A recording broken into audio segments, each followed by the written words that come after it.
just before, this was done in December. I kind of used to try and go up to Scotland in these kind of cold, freezing months, and try and work in kind of adverse conditions. And just before I left, my wife had found some non-toxic glitter for it near Christmas. And I kind of sprinkled a bit of glitter in the water, so this is glitter moving along in the water. The next sort of big leap in my work was, I was doing all this while I did the day job as well, I should say that. I worked in local government, so these annual trips to Scotland were becoming very, very important to me. So I was kind of coming up here and exposing maybe just 10 or 12 sheets of film, and taking them home and then working on them in my darkroom evenings and weekends and holidays. And, as I got better at it, I got quicker at it.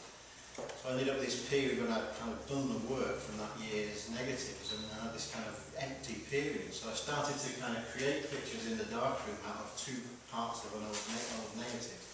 So this is a stone from my wall at the bottom, and then the top is a picture of the edge of the sea turned upside down and then printed.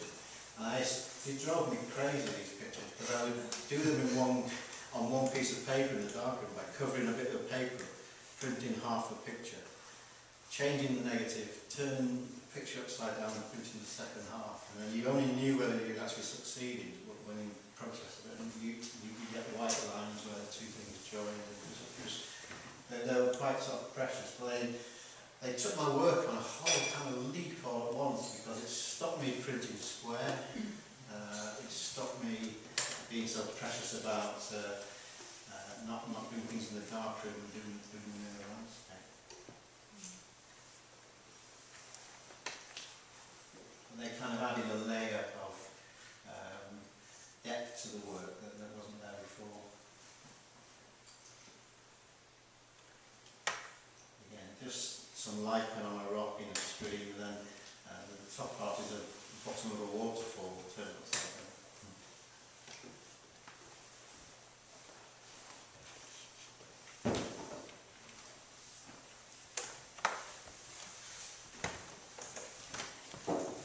I should have said ask questions if you want to, please do. Much better if some kind of dialogue. This was done out across again. I started to get really interested in satellite imagery of the Earth, and how kind of it linked into just little bits of the Earth you could see. And I've just seen this fantastic picture of the desert, where they've been irrigating the desert with to make sort of places where they could grow things, and they had a long pole with a wheel at the end, and so all the irrigation was in a circle. So these plots of land which had things growing in them were in perfect circles on the Earth, and I tried to kind of just think about that to make this picture. Did the people around Applecoast take an interest in what you were doing? Yeah, it was. The guy who runs the campsite there was really interested. In fact, I gave him a picture and he gave me free camping for 2 years.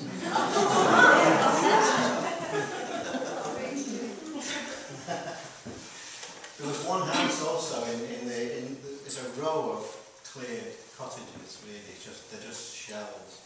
Apart from one house at the end, which a really old crofter called Mr. Macbeth lived in, and he was kind of interested in what I was doing and would come down and talk to me while I was working. He thought I was crazy. I thought he was pretty crazy. At the time, were you developing the work on site? No. It all went back to the studio? It all went back to the studio, yeah. I used to have a tent, stay in a tent and have a changing bag and try and put all these negatives. I used to call them fairies, actually. I like this idea of a piece of film, 5" by 4", that all you've done is organise light to breathe over it, and then you take it away. It is nothing until you develop it. I've always brought back material to the studio to photograph, and this became more and more important as it was more and more difficult to find things in the landscape to photograph that added layers of meaning to the work. It was much easier to bring things back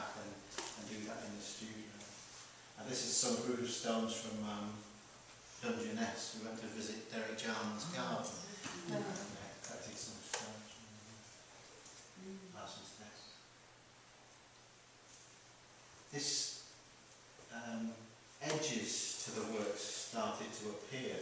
I think as I've been coming back to the forest of Scotland, it had changed. I mean, the first time I came was, I think, 1972. So you can imagine that the roads have changed, the amount of traffic has changed. Slowly, mountain bike tracks were starting to appear where they were never there before. There were beaches where there was four-wheel drive tracks. I think we've been driving around on in 4x4s that were never there before. And it started to kind of creep into the work, these squares and rectangles, a kind of man-made shape imposed on the landscape started to kind of just appear slowly.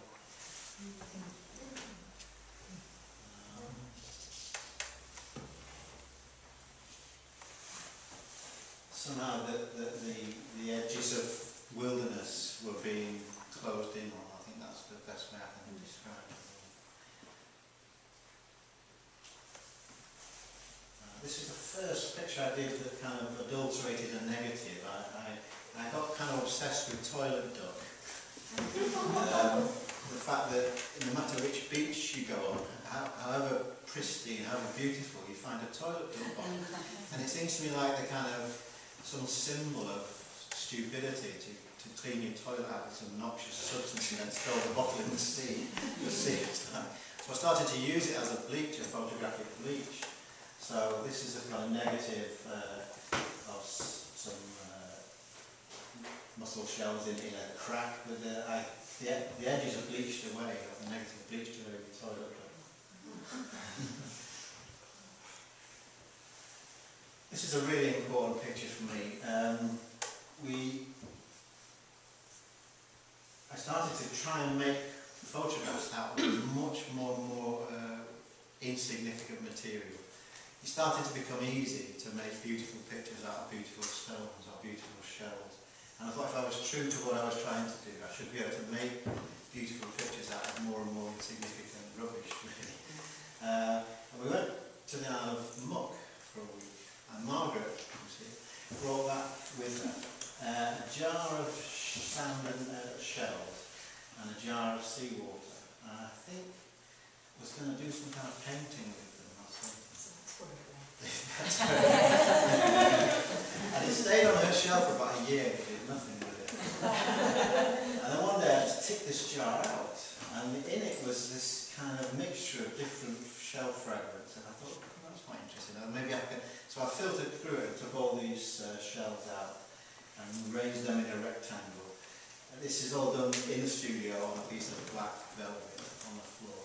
And I work very, very low tech. Everything I do is as low tech as I can get it. And this is lit with 2 IKEA £3.50 spotlights. So it's not as high.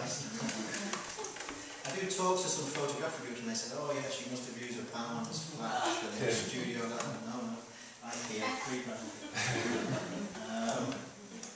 But this kind of shape of work with a line that could be a horizon and a rectangle in the middle that is sort of a man-made shape between you and the horizon really became very important.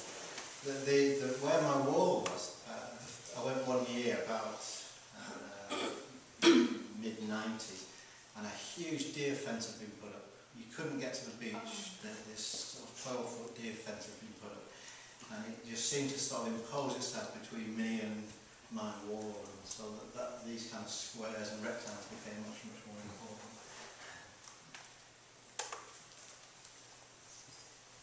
This is kelp laid on a beach, on some quartzy kind of rock, and then I started to make cuts in things, very sort of deliberate.